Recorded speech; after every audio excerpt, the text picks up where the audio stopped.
What's up, guys, and welcome back to the Battle of Central Europe Season 3. This is going to be the third group, and we have a best of two. Moscow 5, I guess, first Moscow 5, not international, going up against BUHLO in this best of two. And now we are actually on the ticket, guys, so you can go to the Dota 2 store and buy the ticket and watch in-game if you so choose, or you could just chill out and hang with us in stream. That is good as well. Here on HeflaTV Hitbox 1, we're going to be bringing you all 6 games of the day. We're going to actually be following Moscow 5, I believe, so that should be interesting. I'm Mike Loris. I have Grandis here as well, and, well, man, it's a new group, and hopefully everything's going to go pretty smoothly. I actually don't know who BUHLO are, though, so, yeah, there's that. Some of their names are fairly familiar, like RZ, Xena the Slayer, and Pesci Bashu. I've seen them around, at least in the scene, but the other two, no one, and I, not for the life of me, know who that second player is.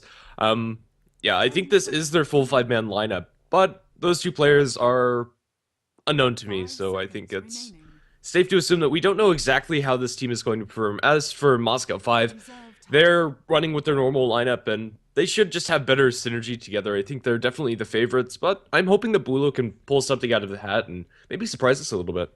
Yeah, I'm pretty sure I've seen, like, all of BUHLO's players once as a stand-in at some point, which is, like, I guess all the stand-ins have to belong to some team, right? So this should be the team of stand-ins, and they're gonna slam with Legion Commander first. That is a very interesting opening. Legion Commander, I mean, doesn't have to worry about Scarith Mage. Moscow 5 banned that out for themselves, and it's a little bit of an unfortunate circumstance for M5, but honestly, you don't expect Legion Commander to be first picked. Yeah, definitely not. I mean, she's not a bad hero, and you'll probably see her fairly often, but not in the first stage. She's fairly easy to deal with as far as drafting around her. We don't know exactly how this Legion Commander is going to be played. Can fairly easily be played in all 3 core positions and even jungle if the game lends itself towards that style of play. So I'm not sure exactly what BUHLO have in mind with this Legion Commander, and then again, I'm not sure if Moscow 5 are accustomed to first pick LC. Right now, the other heroes that are left in pool, we have Razor that's available for Moscow 5, and I expect that to be one of their choices, but as for the other one, I'm not sure. Tidehunter, that's a pretty good start. Yeah, and against Legion Commander, both Tidehunter and Ancient Apparition are both pretty damn good. If your ally gets dueled, Ravage is most likely going to make the duel fizzle. If not for Anchor Smash Gush, you could outright just win the duel. Ancient Apparition has many tools to deal with dueling as well.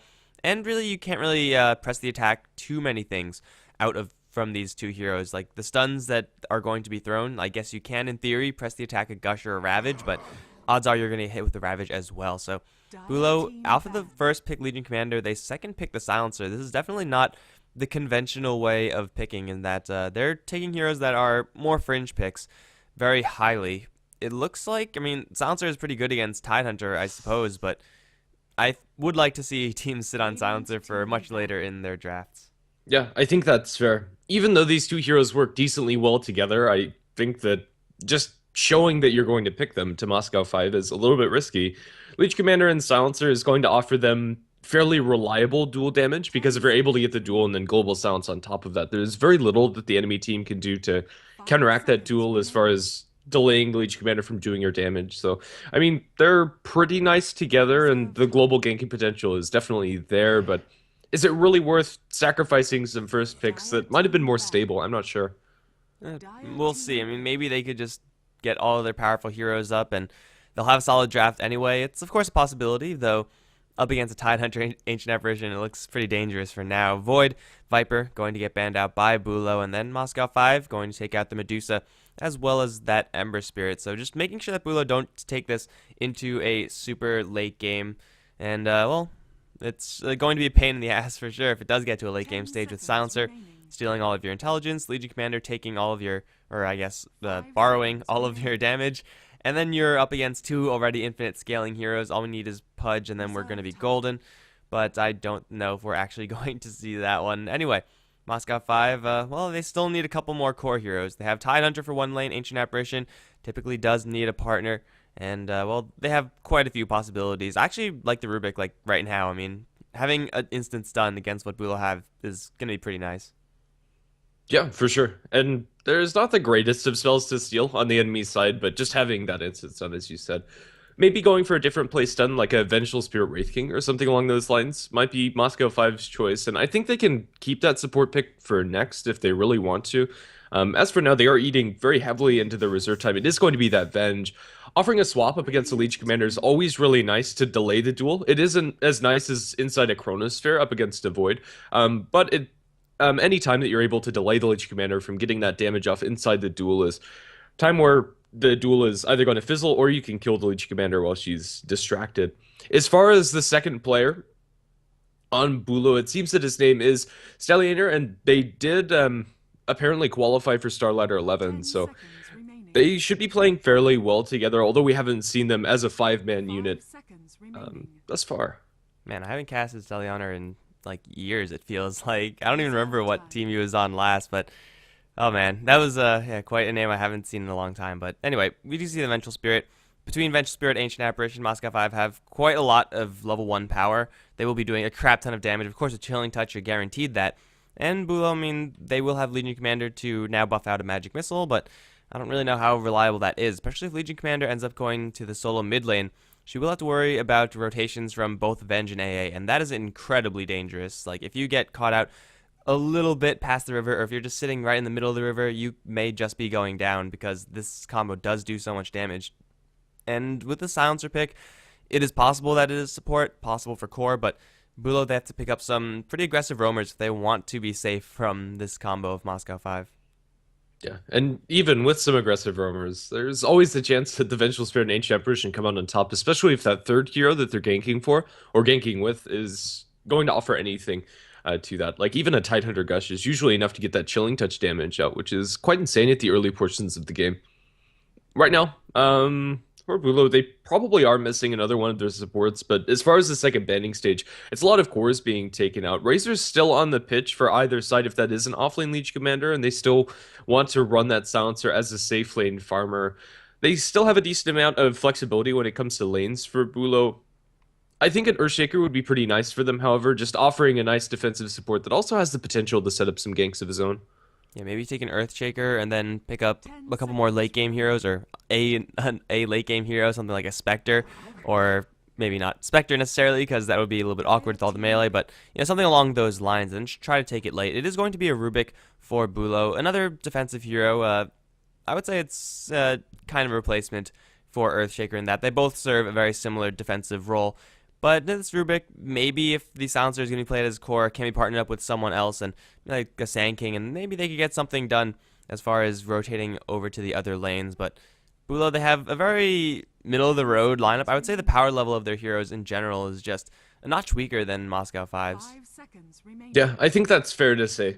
That said, you always have the X Factor that is Rubik's Steel, and if he can get his hands on the Ravage, then he becomes an insanely powerful hero. But yeah, they're kind of middling until they get a large amount of damage in Legion Commander, a large amount of intelligence or farm levels under the Silencer. Razor's going to be a choice for Moscow 5, and somehow he's managed to find himself in this second picking stage, which is quite surprising. I think Moscow 5, they just have stronger heroes, and they work pretty well together on top of it. Yeah, so going for a little bit of initiating, maybe for either side would be nice, especially for Moscow 5. If you could snag the Silencer with someone like a Bat Rider, that could really just tie their whole lineup together. And then, you know, have a Razor as the core would be nice. And, well, BUHLO, we just decided that their draft is kind of going in the middle of the road, and Wind Ranger is exactly according to that as well. So I'm expecting a Wind Ranger mid, as I have not seen her being played anywhere else in a very long time. Legion Commander offlane, maybe? I don't know if the aggressive tri-lane for BUHLO is really strong. It doesn't seem strong enough to compete with Moscow 5. Either way, no matter how they juggle their lanes, they probably won't have the best laning phase. Up against Razor and Tidehunter and Avenge AA combo, I don't know, BUHLO, their laning seems perfectly average, and that's not good enough. It really isn't. In a vacuum, Wind Ranger can do decently well up against the Razor just with their naturally high range and ability to spam up waves with Power Shot. But then when you do have a roaming support duo on top of that, that can completely tip the balance. And even just the threat of that support duo might mean that Wind Ranger is playing more defensively, and Razor will just be able to completely dominate the lane. The secondary bans, we're going to see Sand King and Wraith King taken out in the last banning stage from either side. And the Sand King would have worked decently well for BUHLO, but I'm not sure if he would have been able to take over the game, would have given them some much needed initiation. Outside of the Legion Commander Blink, they don't really have anything outside of an odd shackle shot landing. And this is apparently a no monarchy zone as well, so the initiation from BUHLO, maybe they're going to look for something like a Bat Rider. If you get a lasso on someone and then Global Silence, you're pretty much golden, although Vengeful Spirit is going to throw a wrench in all of that. Initiation should be a high priority for both sides, and, well, I guess that's kind of initiation for Moscow 5. They actually do have quite a bit of minus armor going on here. They have Eye of the Storm, they got the Wave of Terror, they have Gush, and now they have Amplified Damage. It kind of just snuck up on us, but yeah, they actually do have a lot of ways to amplify physical damage, and they have a lot of just raw physical damage in general. Yeah, I quite like the starter pick, and usually I'm not such a big fan. It's kind of going to function in a similar way to a centaur, although later on he's going to be such a major physical damage dealer, presumably farming the safe lane. As for, well, it's going to be a Mirana for them, another hero that's quite literally hit or miss and generally fairly lukewarm when it comes to performance. If they're able to land these skill shots of the Wind Ranger Shackle and the Mirana Arrow, it could be amazing. But again, I don't think that their lineup really meshes as well as Moscow 5's. Moscow 5, they have a pretty clear plan when it comes to all stages of the game, and they have ways to come back into it even if they start out pretty slow. Hey, at least this game we see a Mirana with potentially heroes to set her up. And like they have a Rubik, they have an off chance for a shackle shot. These things are small and potentially unlikely, but hey, if they do line up the perfect arrow, then maybe they get a couple kills, and then maybe they start off with early duel damage or early intelligence stolen. They have options with this Mirana pickup that we haven't really been seeing as of late. But either way, guys, we're in the game. BUHLO is going to be on the Radiant. We got this guy, Mirana, going to be played by Stallianer, which I'm not going to remember all the time. I'm sure I'm probably just going to call her Mirana. Sima is going to be on the Silencer support, as is Arzeek on the Rubik. Mid lane, it's going to be no one on the Wind Ranger. And then top lane, it's Pashibashu, all alone as the Arcana Legion Commander. And on the dire side, we're going to have Moscow 5 leading the charge into the safe lane. It's going to be Tron playing on the Slaughter, supported by Unstable on the Vengeful Spirit, Ancient Apparition played by King R. Mid, we're going to have Vigos playing on the Razor, or Tradada as he is tagged up, Blur Brain, the offlane Tidehunter to round out that lineup. Alright, so it is going to just be 1 versus 3 lanes all over the place. Tidehunter is definitely not going to have a fun time. He does have boots first, so the odds of him dying is incredibly slim unless there is a perfect setup telekinesis into arrow. Seems a little bit unlikely that that is going to happen, but even if that doesn't happen, just the right-click harassment of the Silencer, Curse of the Silence can be a pain in the ass, or the right-click harassment of Rubik is going to be enough to keep the Tidehunter back. That being said, Pashibashu is going to be experiencing the same exact thing. He'll have press the attack. He has a lot of restoration, especially when compared to the Tidehunter, but I don't know. Pashibashu is going to really struggle in this lane. So mid lane at that point is going to be where the focus is, and Wind Ranger versus Razor, not the most common of matchups, but Wind Ranger is actually pretty nice defensively against the Razor, as Wind Run usually does keep you safe from everything the Razor has to throw at you. Yeah.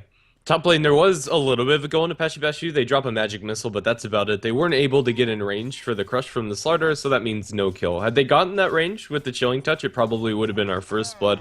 But then again, Leech Commander keeps herself safe, and now with the Haste Rune, at least for the first seconds of this laning stage, is also going to be in a pretty comfortable position as long as no Vengeful Spirit stuns lands. And for now, Unstable is just going to be pulling the wave. And really, they can't do that much else besides that unless they really want to play aggressive with the Venge. They know that there are no Radiant Observer wards in the area.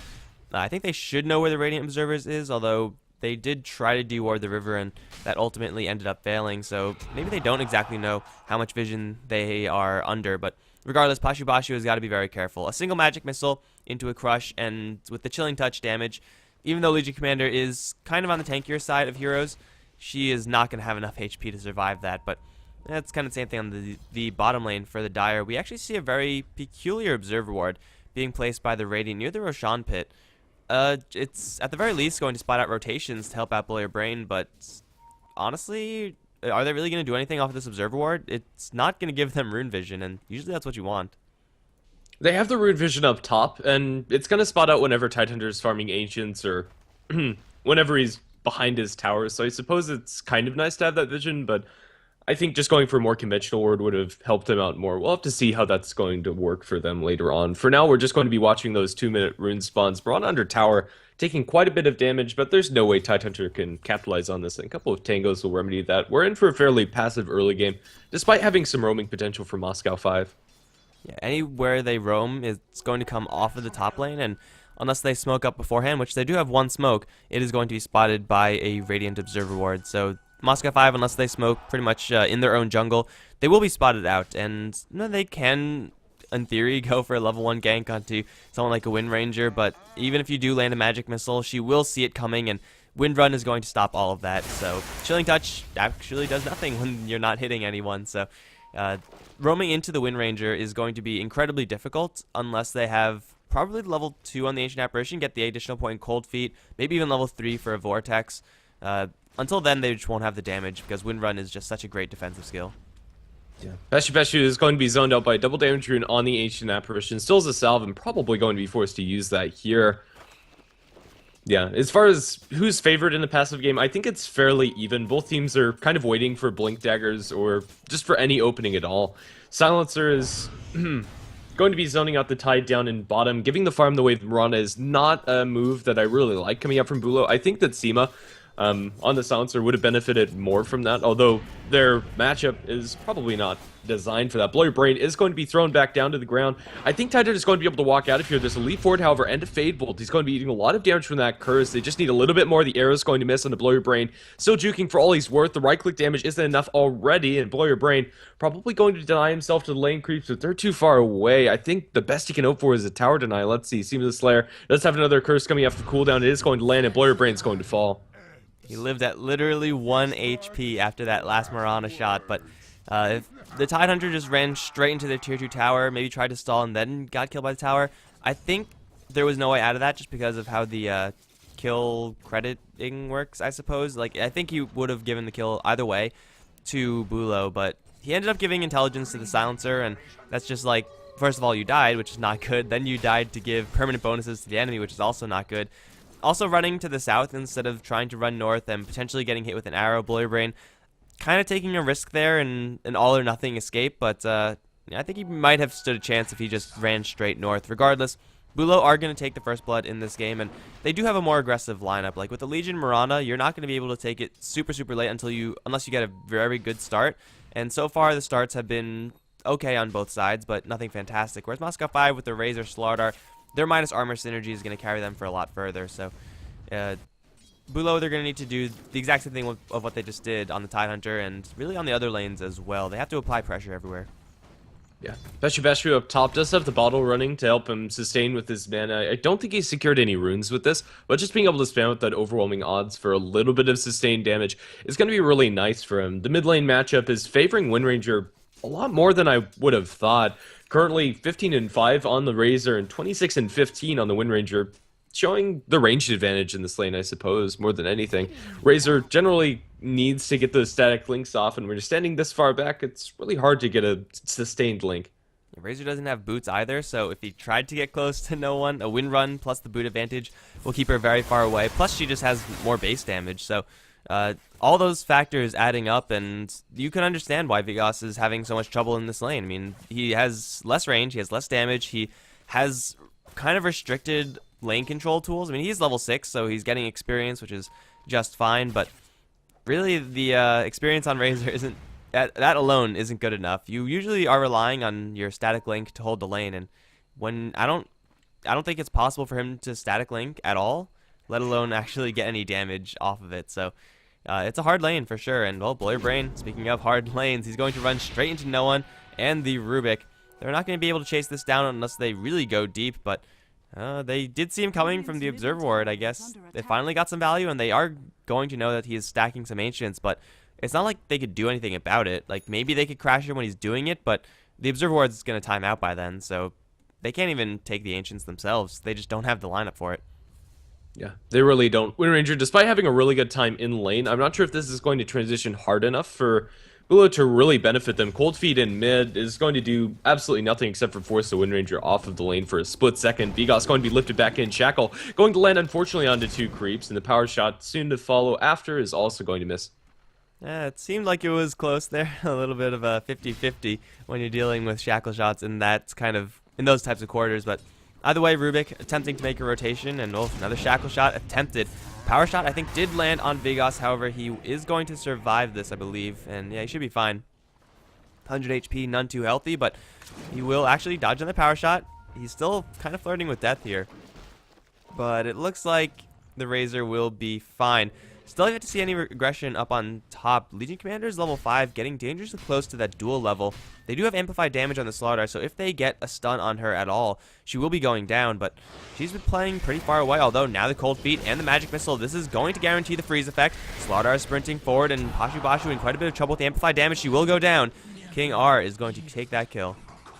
Yeah, and the AoE gold, even though Slaughter wasn't directly involved in that kill, he's going to get a little bit of a bonus, 59 gold, fairly negligible. But still, Tron saving up presumably towards a Blink Dagger, about halfway towards it, is going to have that decent timing, and I think it was only a matter of time. Now down in bottom, Bloyer Brain probably going to die, and indeed will, as Silencer draws even more intelligence in bottom.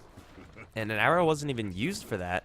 Like, that's actually kind of surprising. I mean, it is a level 6 Mirana versus a level 4 Tidehunter. She does do a lot of damage with Phase Boots, Aquila, and maybe she got the double Star Storm off as well. I mean, it all does add up for sure, but Tidehunter dying with no arrow being thrown, just going to give more intelligence to the Silencer, of course, going to give more experience, more farm to the Mirana, but I think Silencer really has to be Moscow 5's one of their priorities, is unless you have an absolute bloodbath of an early game, Silencer's intelligence as a support is generally not going to get boosted up that much, but 8 minutes in is actually very good, especially when you're stealing intelligence from a Tidehunter both times. This guy is not that smart. He doesn't exactly have the int to spare. Yeah, he really doesn't, especially if eventually you want to consider going for a Refresher Orb. You're probably going to have to get a Shiva's or some other mana item in order to sustain that, especially at level 16. There's, I don't know, just really slim mana for Tidehunter to begin with, and it's already starting to show. And if he dies once or twice more, that's going to be pretty much too much for the Tidehunter to lose. My goodness. Feshu is continuously farming away up in the top lane, even though he did die once, is still doing better than the Tidehunter in the farming department, 14-1. Although Tidehunter does have the Ancient stack to fall back on, it's not really there, it's just a double. He could have been getting quite a bit more, but deciding to test the lane a little bit. Now he's going to start in his jungle, or the safer jungle, I suppose. He has a double stack, and well, Tidehunter is actually one of the few pseudo-junglers that doesn't mind Mud Golem, so he's going to make quick work out of a couple camps here and there. A level 6 Tidehunter can very easily swing a game back in your favor, even though Moscow 5, though they are behind, they're not behind by too much, so, I mean, they will definitely try to make use of the Ravage, that's for sure, but it's not like it's an all-or-nothing fact of matter. And now, mid lane, no one going to actually pop a double damage rune, try to go strong into Vigos, putting some big hurt into the Ancient Apparition with one shot as well. Plasma Shield will force the Wind Ranger back, but that's the glory of Wind Run plus Phase Boots. You can outmaneuver pretty much anyone. Adventure Spirit, she has regular brown boots. She's not going to catch up to a Wind Ranger anytime soon. Yeah, and they'll be able to farm one jungle creep before making his way back, just exhausting the rest of his mana pool.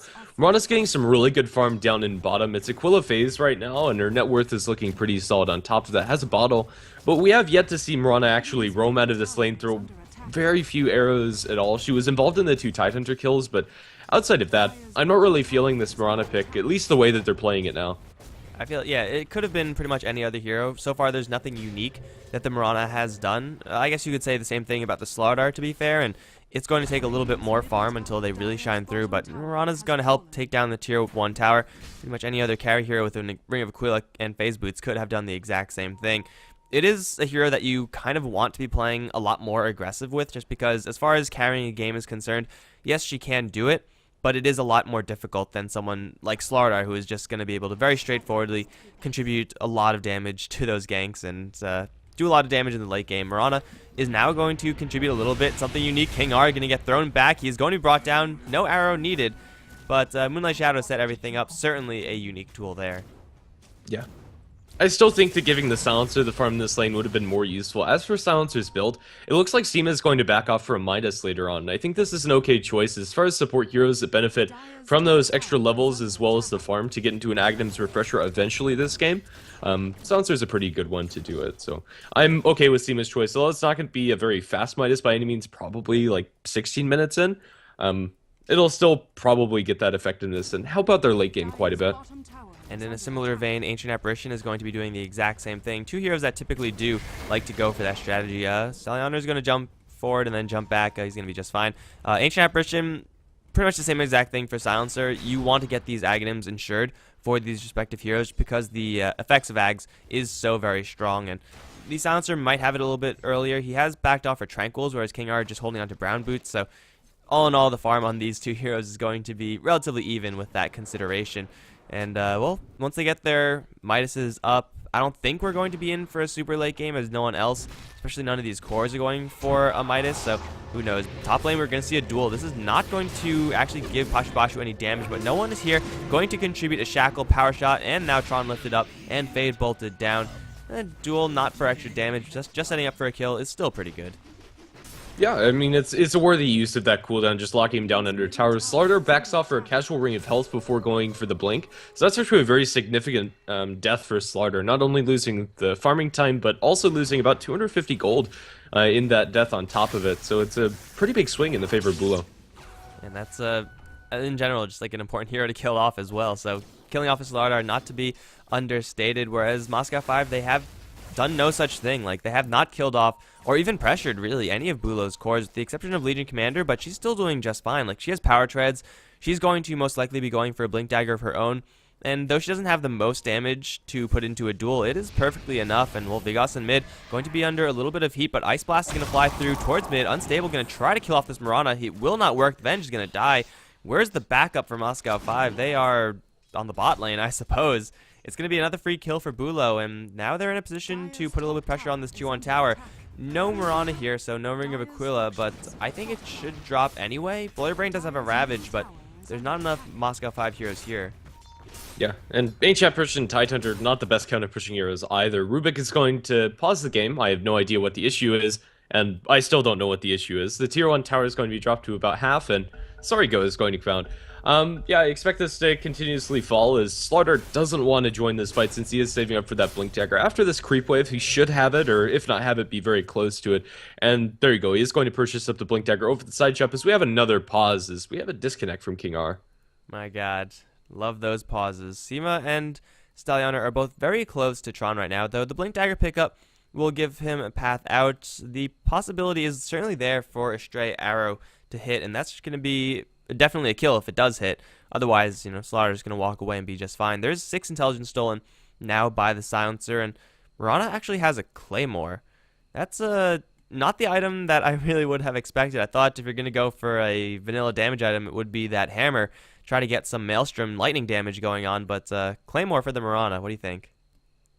It has to be a Shadow Blade, and honestly, I despise it. I don't think there's really any redeeming qualities for this Claymore. Even though Shadow Blade's going to give you a little bit of damage and attack speed, Maelstrom's going to do the same, and then the extra wave clear is going to be so nice. Tron, he's going to go aggressively into the Mirana, then sprint away. He eats the last word coming out from the Silencer. Arrow going to miss, however, and Tron's going to escape with the extra maneuverability of sprint. But yeah, Claymore on Mirana, I don't like it. There's no real reason to go for this item, I think. Yeah, I mean, you have Moonlight Shadow, which is kind of replicable effect. Stallianer is going to get jumped over towards mid. Ice Blast is going to not connect on the Mirana. However, Global Silence does make sure that Slardar is not going to be able to pursue. Rubik's coming in. They have another arrow. They don't have a leap, though. Phase Boots might just give Mirana enough, and with another Silence, no. Tron sprinted right after the curse landed, and he will be just fine, although trying to do that by himself is awfully bold. I mean, he does have a Blink Dagger, which is certainly very nice for landing the Crush, but that's all he really has. Crush and Power Boots, Power Treads, rather, not going to quite be enough. Maybe if AA's ultimate landed, but that would have been a much more dangerous situation for the Slardar. We do see an attempt up on top where Bashu is going to get linked up, straight TPing out, though. She's not going to take any chances versus this Razor, and Moscow 5, all credit to them. They're trying to make things happen, but nothing's happening for them, and trying isn't going to win you the game. And now Venge, she's going to try to hide. Did it work? I think she just, yeah, oh, wait, no. Wind Ranger is going to see her, I think. No, okay, hiding successful. Now Mirana and Wind Ranger going to instead try to go for King R. Arrow is going to connect with the Shackle as well. Ancient Apparition can take a lot of damage. Tron is there with the Blink, Crush, and that's going to kill off the Wind Ranger in response. Now Mirana taking a lot of damage as well. I don't think she's going to shatter, but the Fade Bolt is going to kill off the Slardar. She will shatter in the end. Vigos going to start stealing damage out of Pashibashi. Swap back onto Legion Commander, moving awfully quickly. However, they need to catch up with her for a magic missile or something. Vengeful Spirit looking for it, is going to find it as well. With the Razor damage, not quite going to be there. He's going to change his mind, instead go for the Rubik, and he did get that kill in the end. Now going to try to go for Seema with plus 225 damage. He will be doing a truckload, but Pashibashi still in the area, still has a duel. Although with the damage difference, can't really afford to continue the fight. Moscow 5, they finally take a beneficial fight, although it is only slight.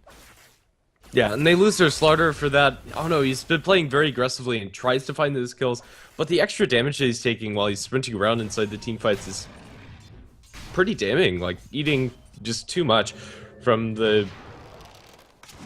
I'm not even sure what to call it, just that extra damage coming out from the Rubik. It's not really targeted at him, but he just falls so quickly to the AoE.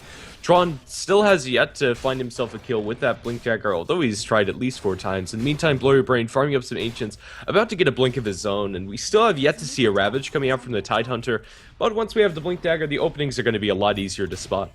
A Ravage up on top lane would have very much so sealed the deal. We have an arrow landing on King R. It's going to be a very easy kill for the Mirana down on the bottom lane. But yeah, Blurry Brain, if he was there, he did have a TP. He just decided not to join.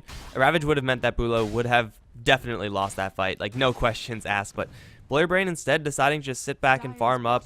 He has not had the best early game start, but he's going to get a very quick Blink Dagger plus Arcane Boots. Like, the Tidehunter has gotten quite a lot out of just passively farming up stacks and stuff like that. So he can be a very large influence moving forward, but it's already 60 minutes in. We would expect one Ravage at this point, especially when you see opportunities where Ravage would be such a clear advantage for Moscow 5. It is soon going to be up, and maybe then Moscow 5 can get a little bit more traction in this game. Otherwise, BUHLO are going to be the ones pretty much finding every single pick. Yeah. Seema does have that Midas running now on the Silencer, and Ancient Apparition hasn't been able to complete his, mostly because Ancient Apparition has been dying, but now he'll be involved in trying to help out his Venge, but Razor's just doing too much damage. Zeke, there's your first Ravage. It's going to be a double kill for Blurry Brain. Alright, Ravage getting a double kill, trading out your Venge for that. It's certainly worth it in that regard. Vigos is going to teleport in mid, and look at the range of that Shackle. Now the Focus Fire. I think the last word is going to kill him off. No, not quite. Power Shot will do it. Razor is going to teleport straight to his doom. And, well, that Shackle seemed a little bit long, but it was still, I think, within reason. It's going to be ultimately a 2 for 2, and it really should have just been a 2 for 1, quite honestly. Yeah, it really should have. Tower and mid's going to be in deny range, and I expect that to be taken out by Tron here. So a little bit of gold taken away from BUHLO. We still we do have that Shadow Blade on the Mirana now, which might be able to catch out some arrows up in top. We have an H Apparition Ice Blast that lands onto 2 heroes, but really won't do anything. There's nobody close enough to do anything off of it, and Leech Commander is going to be able to get the tower destruction up top. They're bringing in the Tidehunter, but he's without Ravage, and the Vengeful Spirit's close, but with no way to bridge the gap. I think Bashu and Company are going to be fine, although they are going to open up with the Gosh. Bashu already using the heal onto himself, won't be able to purge out that slow, but with no further backup coming out from Moscow 5, and with some other heroes bound from BUHLO, they'll be able to make it out. Blink Dagger purchased by the Leech Commander in a smoke as we see another arrow landing onto the Ancient Apparition. I suppose that is the benefit of the Shadow Blade, but now she's going to be spotted out by the Slaughter, as well as by the Wave of Terror, and the damage he's chunking in this Mirana is a little too significant. Magic Missile is not going to be disjointed since they do have Vision and Crush to secure the kill. Yeah, I think it's questionable going for this Shadow Blade when you already have a Moonlight Shadow to prompt them into getting sentries, and then you also have amplified damage on the pitch. It just seems pretty clowny. Yeah, I mean, I didn't even consider the fact that Shadowblade, or you would be revealed when you're amplified through Shadowblade. Like, I just thought Shadowblade on Mirana is already kind of a item more on the bad side, but then there's like actively non-bow synergy there, so it's like, oh, I'm invisible. No, you're not quite invisible because of amplified damage. Seems like a lot of wasted gold. Maybe she could get away with it if she continuously gets off these Ancient Apparition kills, or Vengeful Spirit kills, or, you know, kills on softer heroes who just wouldn't be prepared for that much additional damage, and just being surprised by a Shadow Blade. Maybe that's going to work out, but I don't know. She's gonna have to take a lot of those kills if she wants to pay for this item, because every single time she gets those kills, she's going to put herself in a lot of danger, because there is a blinking, sprinting Slaughter on the field who is pretty much always guaranteed to have a little bit of true sight. So Mirana, pretty much she has to go 100% aggressive 100% of the time, and now that Moscow 5 know that the Mirana has a Shadow Blade, they're going to be even more prepared. Right now, smoke being spent by Moscow 5. I expect this to be a rotation into the Roshan pit.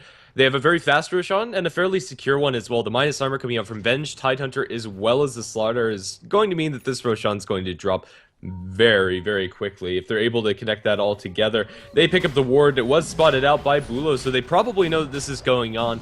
But will they be able to react? Let's see. Mirana's close. She has a Shadow Blade. Is going to be walking in Invis and potentially spotting out the Tidehunter. And Blow Your Brain is nowhere close to offer that gush, and showing this lane is going to make it a little bit less suspicious, and they're not actually going to contest. Roshan is going to drop, and potentially was BUHLO expecting a gank towards mid, and they were wrong.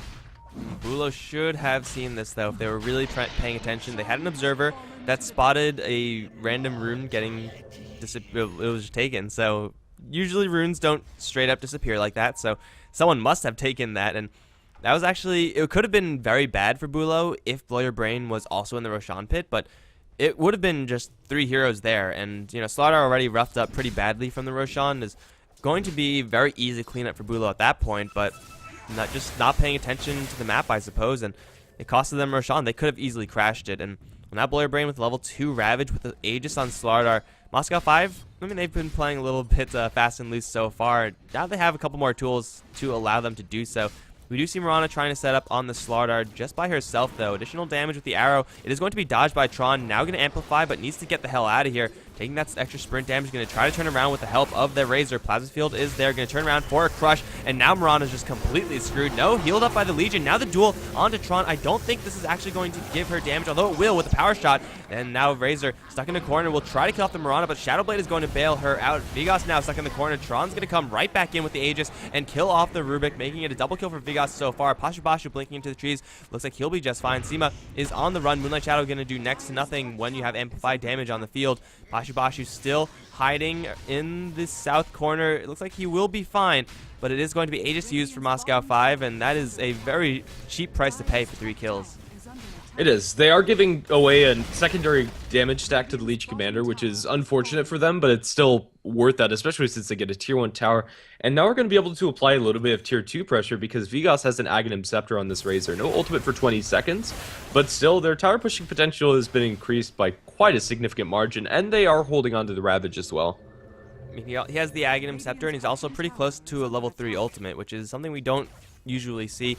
Sometimes Razors who get a little bit more farm end up getting the Aghanim Scepter and are only level 11 or something like that, so it's certainly very useful, but not too overwhelmingly so. Vigas is going to be able to bulldoze towers pretty easily. King R is going to get jumped by Mirana, but the turnaround with the Venge is going to make the Mirana shatter. This is not the Mirana type of build you want to have dying ever, really. And if you can't get a kill on the Ancient Apparition, then who can you kill, really? Yeah, it's just such a precarious situation for BUHLO to be in. They've committed very heavily into the mid game. Wind Ranger, I think her build is completely fine, but just as a hero, I think she falls short. Seema, oh dear, not in the right neighborhood. Is going to be amplified up and now crushed down by 2 of these slippery fish, and it's just too much damage. 2 clean kills going the way of Moscow 5, and now Rubik is also going to drop a word. He'll be safe, however, as they have decided to back out. That was minus 14 armor on the Slaughter. Soon to be minus 15 once Tidehunter maximizes his gush. This, and of course, Slaughter has one more point of amplified damage. The minus armor pseudo strategy of Moscow 5 is really starting to kick into gear. And, well, of course, when you go for soft heroes like Silencer, it's very easy to see that. But I'm sure if they went for Legion Commander, then the target would have dropped, you know, obviously a little bit slower, but pretty quickly as well. They're going to try to jump bottom lane, but BUHLO, they know what's coming. They have some pretty good observers still up on their side of the map, so they're not going to get caught unaware by that, but I don't know. I feel like we're off to a very good start for a good portion of this game, BUHLO, and they have Global Silence up, and they have a duel, so they should be looking for a couple of kills here and there, but really, if they just let this game drag out, then I think Slaughter is just going to get way too big. Once he gets his BKB, it's already going to be really tough to kill him off. Yeah, and the graphs are going to reflect that. It used to be about a 5,000 gold advantage towards BUHLO, but it's been completely pared down. And experience, it was close to even. Now it's almost up to a 7,000 lead for Moscow 5. Ancient Apparition Blast flying in the jungle, lands onto no one. Vigas as well as the Venge and Slaughter. We're stalking, trying to find some opening, but they won't be able to find it. BUHLO are too grouped up for that to work. It's still really scary, though. I mean, something that also the Aghanim Scepter gives you on the Razor is a reduced strike interval, which means even more minus armor, which is very rarely something that is as relevant as it will be in this game, but it's just more damage going the way of BUHLO through this minus armor strategy. They're going to rotate up towards the top lane. They do know where the wards are now, but they're not going to clear it out. They want blood, and they want the Tidehunter's blood most likely. However, Tron is in a perfect position for this. I don't believe this smoke was spotted out, not yet at any rate. Slaughter is going to move forward. He is with a little bit of backup, although no one now in a corner has a blink dagger, and well, everyone's going to escape for BUHLO, but they were looking for kills. They shouldn't try to be escaping, really. Yeah, it's going to be a failed smoke gank coming out from them, and this is really scary. They have been sitting on this global silence cooldown for the greater part of 10 minutes. Like, I haven't seen a global silence for the longest of times, and it really hasn't been that impactful. Aghanim Scepter is about to come out for his team up, about 1,600 gold till he has that, and a similar amount until Ancient Apparition has his, but still, if you're not using that cooldown, it just doesn't have as great of an impact, and they haven't been able to line up that duel as well as global ulti in order to find those pickoffs. It seems that Moscow 5, their positioning is good enough in order to keep themselves safe. It's only been 2 victories for the Legion Commander so far, like one at level 1 duel and one at level 2, so the additional damage you get from the Legion, or you should be getting, at this point, you would want at least 1 more stack, if not 2. If you have 3, then you're going to be feeling pretty good about yourself, but right now it's definitely on the low end, so Legion Commander really needs to get that dual damage. Otherwise, she's kind of an underwhelming hero, quite frankly. Like, she's balanced around the fact that she gets permanent bonuses, and she's, aside from that, is like has very low stat gain in comparison, so it's going to be Legion Commander kind of struggling to get some dual damage, and until she does, she's really going to have not a good time. Rubik is going to get jumped, has stolen the Gush. They have Moonlight Shadow out, and, well, with the Global Silence, you can't amplify, but you're not supposed to use your Global Silence to prevent amplified damage. You're supposed to use it to prevent Ravages. They're going to get a kill on Vigos in the bottom lane, though, so that happened again. Vigos, once again, walking into a Shackle Shot, and, well, Tron, he's in hot pursuit, wants to go for this Mirana. There's the crush. Amplified damage means Shadow Blade does nothing. Doesn't have a leap either. And the beatdown from Slaughter is going to kill off the Mirana, making it a 1-for-1 trade. Yeah. When they do get the shackles and arrows to land, it is a lot of single target lockdown. If you're pushing out a lane by yourself, getting caught up by the Shadow Blade is fairly easy. But then again, it is fairly even, and the fact that they used Global Silence previously is going to mean that Moscow 5 now have an opening where that cooldown is going to be down, where they have a full 5-man lineup, and they potentially can find themselves a tier 2 tower with this. And they still have the Ravage, and Global Silence would be the best tool to deal with the Ravage. They're just going to jump in for the Rubik instead. Ice Blast is going to crush him down. He's dead. Boiler Brain going to get dueled up, but the swap is going to mean Pashibashu is not doing too much damage. This duel might actually be lost. No, the duel will fizzle, luckily for Pashibashu, but still he ends up going down. Boiler Brain looking for the Wind Ranger, won't find that one, but has a Force Staff coming in, and, well, Tron is actually the one on the hunt. Not going to find anyone except for a decently sized Ancient stack. That's a 3-stack right there. You have the Ravage, you have now double BKBs. This should be Moscow 5 looking for 1 tower at the very least. Maybe this tier 2 mid and then clearing out the enemy stack, but it's BUHLO without Global Silence. They can't really fight that well unless they land the most miraculous of arrow shackle shot combos, and that seems a little bit thin. Moscow 5, they're going to back off? Really? Sure.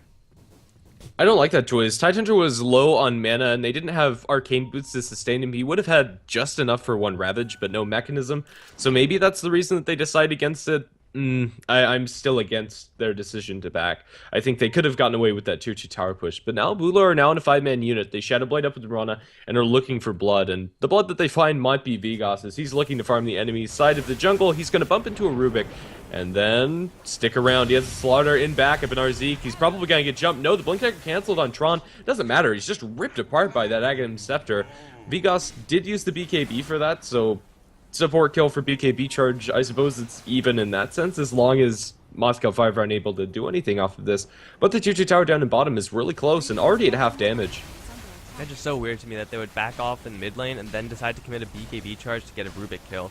Like, those things should not be happening one after another, and at the very least try to go for, King R on top lane. He's going to get shackled. Power Shot still alive because he has Aghanim. He's going to live at 17 HP, and he will force the Legion Commander back. She really wanted to blink in and just tap that dual button, but she was forced back. Global Silence is now up on Silencer, and if he presses it right now, he will get a kill on King R, but I guess he thinks it's not worth it. I Don't know why King R is not going back to the fountain. He's actually going to try to cover Unstable. He's getting jumped with the duel. That will be a kill for the Legion Commander, given all the creeps that were hitting her. He's going to survive. King R still in a dangerous situation, but in Moscow 5, I'm still like so confused as to why they backed off mid. At least clear off the triple stack. You saw that with the Slardar. You should be taking that. And, well, they're going to go for Roshan. That's pretty good as well. Yeah, they are going to be getting some pretty good map objectives. Even if they don't go for mid, they get the tier 2 bottom, and now they'll get double life on their Slardar. With the minus armor that they've already put into him, they don't commit the gush to this, but it doesn't really matter. It's a Slardar. He's able to take Roche very easily, even if it's just 2 heroes in this pit. Yeah, so there's no response from BUHLO either, though there is a global silence, now Aghanims. Honestly, I don't know what BUHLO are waiting for anymore. I mean, Desolator Mirana is certainly very nice. She will be doing some pretty nice damage, but Mirana's not the turbo carry you really want. If they wanted to play this type of game, then there's no reason whatsoever to pick Mirana as your carry hero. So what BUHLO should be doing right now is just trying to look for, at the very least, tier 2 towers. Like, they have global silence, they have duel, and they have quite a bit of burst and pick-off potential, but right now they've been kind of restricted in their ability to find these pickoffs because, well, Moscow 5 have been pretty slippery. Mirana has run into a couple of problems here and there, and now, well, she's hunting with a Shadow Blade. She's going to run straight into King R, and that means that everyone else from Moscow 5 is going to join them soon after. Mirana, oh, she's going to bump into them. Are they going to drop a sentry? Did they know that someone's invisible? Oh, now they know. It's going to be Bashu to get linked up. Eye of the Storm's going to go to town. However, no True Sight. Where's the True Sight, guys? Vigos and the BKB is going to go to town on the Rubik. That's going to be a kill. And now the Legion Commander loses the Invis. Going to be brought down as well. Double BKBs. Still Ravage is up. And now Moscow 5 have got to push. Yeah, I don't think there's any reason not to. Right now, they have the Silencer ulti that is Agden up. And Mirana's still kind of off in her own world. She's pushing down bottom. Wind Ranger pushing up top. They'll get some tier 2 damage onto this top lane, but the tier 2 tower in mid is almost surely going to fall. They TP back with just one hero, and that's enough to make sure that the push up top is completely stopped, and Rana's nowhere close to that tier 2 tower bottom. It's going to be a clean push by Moscow 5, at least this time, and they still hold on to the Ravage. Man, I'm still so surprised that Moscow 5 aren't clearing out the enemy Ancients. Like, boy, Rain has been doing that all game to his own stack, but when he sees a triple on the enemy side, he's not going to go for it. Maybe it didn't register, like when the Slaughter walked right past it. I guess that's the only logical explanation. Regardless, it is a tier 2 tower being picked up by Moscow 5. Only one tier 2 tower to go, and they still have the Aegis in tow, so there's really no reason to not go for it. Wind Ranger has an Aghanim. Certainly a very nice item to have as the Wind Ranger. Giving that additional damage is always going to be useful, and dropping the cooldown to, like, yeah, what, 15 seconds is pretty great. But only if you actually are in fights. And so far, BUHLO as a 5-man team, I don't think I've been in a single fight, and it is going to work out better for them if that doesn't happen, just because they're going up against a Ravage. They're better off picking off solo heroes, but they have not really been doing that either, although that might just change because Tron, he's going to blow a smoke. Now he has a BKB. He's going to have to use it if he wants to live, or just try to run. Running works too. That actually worked a lot better than I thought. He's going to lose all of his mana, so he can't turn around, unfortunately, for the Slardar. Again, not a very smart hero, but is going to be his survival, which normally heroes aren't supposed to survive that 3-man gank. Yeah, and he reserves that BKB charge and still has an Aegis. Moscow 5, they have another decent opening to look for a push. Although there isn't a way that Blurry Brain can purge off that global silence, which is a little annoying. They're going to jump onto Vigos. He's able to get the BKB off beforehand, however, and that means that there's not enough damage in order to kill him inside the duel. And even after it, now jumping from the Slaughter gets crushed onto the Legion. They do not have any detection on the ground, no sentries dust on any of these 3 heroes, and Bashu is able to walk out cleanly, and the supports are already way too far away. Oh man, Slardar kind of misplaying there, honestly. Like, as nice as it is to get the enemies stunned, getting vision on them so you can chase forward with a gush is going to, most of the time, ensure those kills instead. So it's going to mean BUHLO, they do have all of their heroes still up and available. However, with no global silence, outside of a 5-second arrow, 2-man shackle shot, they're not going to be able to defend. The tower is already dead, so obviously they're not going to be able to defend, but they're still not able to fight very effectively until they have that global silence up. Still, we have Ravage being held by Moscow 5, and well, Tidehunter does have quite a lot of time to farm up a Refresher Orb now, but he hasn't even used a single Ravage in quite a while, so Moscow 5, their problem is how do they break the base, and I think the answer is off of pickoff and then into a Ravage. And starting off with no one is pretty nice. They're going to actually get dueled though. Tron taking a lot of damage, shackled as well. Ravage is going to bail him out. This duel is going to fizzle. Bashu might in fact die. He will. Slaughter is going to lose his Aegis, but he's still going to look for a couple more kills. Unstable charging forward, and in the meantime, Mirana poking at the Tidehunter in the back. Slaughter now back up, going to go straight for the Rubik. 2 shots, all he needs, but he's not going to be able to catch up because he doesn't have sprint. Unstable in the meantime is dying to no one. He will get that kill, but Tron will get the kill on the enemy support. In the meantime, Mirana in the back end going to town the King R. Stars are going to kill off that hero, and now Razor's going to come in. Will finish off the Wind Ranger as Tron does chase forward. Now the amplified damage onto the Mirana. Not going to be able to man fight up against the Slaughter. Mirana will never really be able to do that. That's going to be a triple kill for Tron using the Aegis, and Vigos gets the final kill in the base. Silencer down. Moscow 5 still have the Razor up. Not with Eye of the Storm, unfortunately, for this push, but they will have a lot of free time to get damage onto this tier 3 tower. Yeah. 2+ Aegis for a full 5-man wipe, definitely worth it, even though they have to spend all of their cooldowns. That's what they're there for. Ancient Apparition and Vengeful Spirit, probably the least important heroes for this push. Vengeful Spirit, more important than the Ancient Apparition, but either way, Tier 3 tower is probably going to die, especially now that we have an Assault Cuirass on the Slaughter, although it's not delivered. Duel is available for the Legion Commander, and that's going to be enough to force Moscow 5 back after the Rubik and Legion respawn. And Moscow 5 are playing this rather defensively. Now they're going to see and for sure know about this triple stack, so that should be pretty high on their list of priorities. Roshan not going to spawn in quite a long time. There is a global silence on BUHLO, so they haven't actually lost anything off of that team fight outside of course, just losing the heroes. But still, they're not in the best position because that team fight was kind of an indication of just things to come. BUHLO have a lot of pick-off potential, and essentially that fight boiled down to, outside of the Ravage, you know, the Mirana getting pick-offs, the Wind Ranger getting pick-offs within the bigger context of the fight. If they can continue to make that happen, then that will be great for them, but I don't think Moscow 5 are going to be running around by themselves for a larger portion of this game anymore. Like, they're always going to be close to at least one of their allies, and once that happens, Legion Commander with now only 38 damage is not going to be able to solo kill people. She needs a lot of help, and when you're dealing with a Ravage Anchor Smash, those duels are pretty much not going to work unless you have the luckiest procs of your passive, and outside of diving into a giant creep wave, that's not going to happen either. Yeah, right now it's just looking fairly grim for them. They need to keep up that aggression and find those pickoffs, and that's their way back into this game. But right now, it's Moscow 5 to get the bigger items. Vigos, he does have a plate mail currently. The only logical choice is Shiva's for him, as they already have an Assault Cuirass for the team, but maybe he decides to back off into a Refresher instead. I would have liked that as his next item, even though the armor is there. My goodness, Tron as well as Blurry Brain obliterate the poor Legion Commander. That's the minus armor coming into effect right there. They're going to almost catch the Wind Ranger, but she does find enough time and space to blink out. Regardless, it is a crap ton of damage. 1,000 damage within like 2 or 3 hits from the Slaughter. Unstable is going to, well, not stun the Silencer, and then he's going to put himself in a little bit of danger. There is a shackle shot opportunity, although no vision. Wind Ranger getting screwed over by the fog. Arrow's going to land, however, and Unstable is going to get mech'd up. Then, well, Tron's going to bail him out with the Crush. Now 3 hits is going to kill off the Mirana with the Eye of the Storm contributing as well. The Venge somehow surviving. Seema is now going to try to escape, but Silencer will kill off the Vengeful Spirit. Somehow, our Zeke is going to get bursted down in the meantime. Shackle going to fail. Legion has to buy back, but Global Silence is not available, and if Blurry Brain had a little bit more mana, they could push into this, but instead they're going to back off. How the hell did the Vengeful Spirit actually die there? I'm actually not sure. Yeah. Okay. I have no idea. Like, it looked like she was fine, and then she used Howl, or Wave of Terror. There's no Blade Mail or anything. Wait, Blade Mail on Legion. Yeah, but Silencer got the kill, didn't he? That's... Yeah, I don't know. Shit, I don't know. What happened?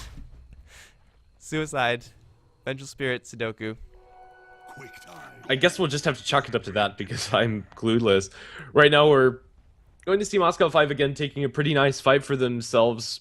Razor's still yet to show what he's going to be purchasing with the heap of gold that he's saving up for. 4,600 now inside the bank. They aren't threatening high ground with this, and rightfully so right now. Everybody on BUHLO is up, and I don't know, they seem to be just taking this really safe. It is going to be a completed Shiva's Guard purchased up by the Razor. Going to be some nice armor and an aura for his team. And we'll make sure that he has that mana to sustain a Refresher. Eventually, that should be his choice. Yeah, right now, I don't think Moscow 5 are under any pressure, which is why they're taking this so passively. Even though they've had some opportunities where they might have been able to push high ground, it's still a risky proposition, and you might as well just get those bigger items up. Because right now, even though Mirana with Shadow Blade and Deathslayer does a lot of damage, she can get pickoffs, but she can't really contest inside the team fights. And same for the Legion and all of the other heroes on BUHLO. Unfortunately for Moscow 5, with the Global Silence down, they would have loved to push in, but they're not going to do so without the Roshan it's going to be an extremely long respawn, almost maxed out for Moscow 5 to wait for. It's going to benefit them, of course, as they get more farm, more items, and their items are going to impact their team more so than BUHLO's items are going to impact theirs. So in a long game, they're going to reap some benefits out of this one, but still, they would have loved to get into the enemy base with the global silence unavailable. Are they really going to go right now? That doesn't seem like the best decision after waiting for so long. They could definitely get away with it. They have a Ravage now, and Tidehunter does have a crap ton of mana, but they're waiting for Oshan. It's going to come up in another minute, and BUHLO, they are looking for opportunities in the enemy jungle, but they're not going to find anyone. They really need to find someone and pick them off, at the very least to delay the incoming push and maybe pull out a Ravage in best case scenario. Yeah. Still, it's kind of a standoff as the team of Moscow 5, they're invading the enemy jungle, they're securing some farm. There's an odd arrow to land on the King R, but nobody's close enough to follow up on that, and King R will continue farming away. Up in top, Legion Commander pushes way too aggressively and just gets crushed by the Slaughter. Honestly, I'm not sure what Legion Commander was planning to do there. She wants to find some farm, presumably towards the Black King Bar, but up on the enemy tier 2 tower when you're behind is not the place to do it. Oh, blink forward, Ravage being committed only onto no one. So I guess a 0-person Ravage right there. Telekinesis going to save the Wind Ranger for a little bit of time, not for much longer, however. Whip down, Ice Blast will miss. Ravage for only one, probably not the best thing, but hey, Ravage for ending the game is pretty good. Yeah, I suppose that's going to be the case. I don't really know what to say. I don't blame BUHLO for tapping out there. It didn't really seem like they had much of a chance, but I don't know, maybe they just don't want to tire themselves out. This is a best of 2 series and 6 games in the day for them to play, so I suppose you might as well just tap out, GG go next when you feel that it's unwinnable. All right, and I do agree with them. They were just so far behind, I can't see a way for them to come back. But as Grandis said, guys, best of 2 series, so we'll see if BUHLO can bring it back in game number 2. Don't go anywhere, we're going to be right back for that game.